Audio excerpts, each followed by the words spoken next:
ಚುನಾವಣೆ ಬಂದಾಗ ದುಡ್ಡು ತಗೊಂಡು ವೋಟ್ ಹಾಕೋದು ಅಂದ್ರೆ ನಮ್ಮ ಮಣ್ಣಿಗೆ ನಾವೇ ಬೆಂಕಿ ಹಚ್ಚಿಕೊಂಡಂಗೆ. ಖಡಕ್ ಆಗಿ ಹೇಳ್ತಿರೋದು ಕೇಳಿಸಿಕೊಡ್ರಿ.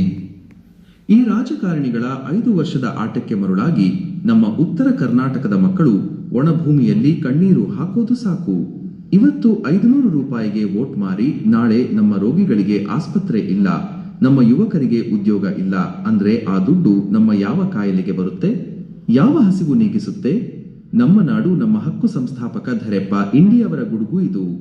ಪ್ರಾಣ ಹೋದರೂ ಚಿಂತೆ ಇಲ್ಲ, ಈ ಹೋರಾಟ ಮಾತ್ರ ನಿಲ್ಲಲ್ಲ.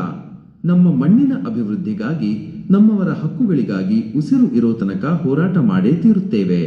ಇದು ಯಾವುದೇ ವ್ಯಕ್ತಿಗೋ ಅಥವಾ ಪಾರ್ಟಿಗೋ ಮಾಡುತ್ತಿರುವ ಹೋರಾಟವಲ್ಲ, ನಮ್ಮ ಉತ್ತರ ಕರ್ನಾಟಕದ ಕೋಟ್ಯಂತರ ಜನರ ಬದುಕಿನ ಪ್ರಶ್ನೆ.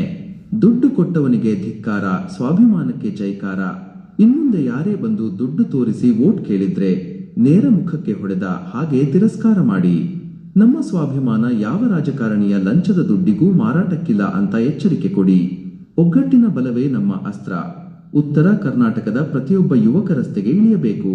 ಹಳ್ಳಿ ಹಳ್ಳಿಯಿಂದಲೂ ಧ್ವನಿ ಎದ್ದಾಗ ಅಸೆಂಬ್ಲಿಯಲ್ಲಿ ಕುಳಿತಿರುವ ಆ ರಾಜಕಾರಣಿಗಳ ಸಿಂಹಾಸನ ನಡುಗಬೇಕು. ಬಾಸ್, ನಮ್ಮ ಉಸಿರು ಇರೋವರೆಗೆ ಈ ಹೋರಾಟ ನಿಲ್ಲಲ್ಲ, ಯಾರ ಮುಂದೆಯೂ ತಲೆಬಾಗಲ್ಲ.